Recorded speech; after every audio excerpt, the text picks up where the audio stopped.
এই গণভোটে হ্যাঁ বা না ভোট দিতে হবে। হ্যাঁ ভোট দিলে কি কি পাবেন? আপনি 12টা জিনিস পাবেন। 12টা কিভাবে আগামী রাষ্ট্র চলবে সেটা ঠিক করতে পারবেন। কি কি সেটা একটা একটা করে বুঝে দেখি, শুনেন মন দিয়া। আপনি কি এমন একটা বাংলাদেশ চান যেখানে তত্ত্বাবধায়ক সরকার, নির্বাচন কমিশন, সরকারি কর্ম কমিশন মানে যেটাকে পিএসসি বলা হয়, এটা গঠনে সরকারি দল এবং বিরোধী দল একত্রে কাজ করবে? সুন্দর কথা না? 2 নাম্বার, সরকারি দল ইচ্ছা মতো সংবিধান সংশোধন করতে পারবে না।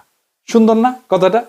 3 নাম্বার, সংবিধানের গুরুত্বপূর্ণ পরিবর্তনের ক্ষেত্রে গণভোটের বিধান চালু হবে। সুন্দর না? আমরা সবাই মিলে ভোট দিয়ে ঠিক করব।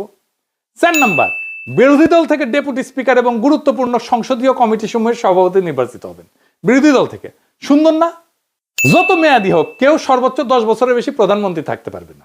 সংসদের নারীর প্রতিনিধিত্ব পর্যায়ক্রমে বাড়বে। ক্ষমতার ভারসাম্য প্রতিষ্ঠার জন্য পার্লামেন্টে একটা উচ্চ কক্ষ গঠিত হবে। দেশের বিচার ব্যবস্থা স্বাধীনভাবে কাজ করবে। সুন্দর কথা না? আপনার মৌলিক অধিকারের সংখ্যা বাড়বে। কি রকম একটা মৌলিক অধিকার হইতেছে, ইন্টারনেট সেবা কখনো বন্ধ করা যাবে না, এটাকে মৌলিক অধিকার হিসেবে ঘোষণা দিবে। তার হাসিনা এটা বন্ধ করে দিছিল। দণ্ডপ্রাপ্ত অপরাধীকে রাষ্ট্রপতি ইচ্ছা মতো ক্ষমা করতে পারবে না। ফাঁসি দিলেও তো ক্ষমা করে দেয়, জেল দিলেও ক্ষমা করে দেয়।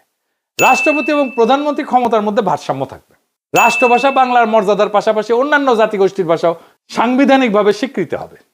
সব সুন্দর কথা না? 12টা কথা। হ্যাঁ ভোট দিলে সবগুলা পাবেন, এই যতগুলো আছে সবগুলো।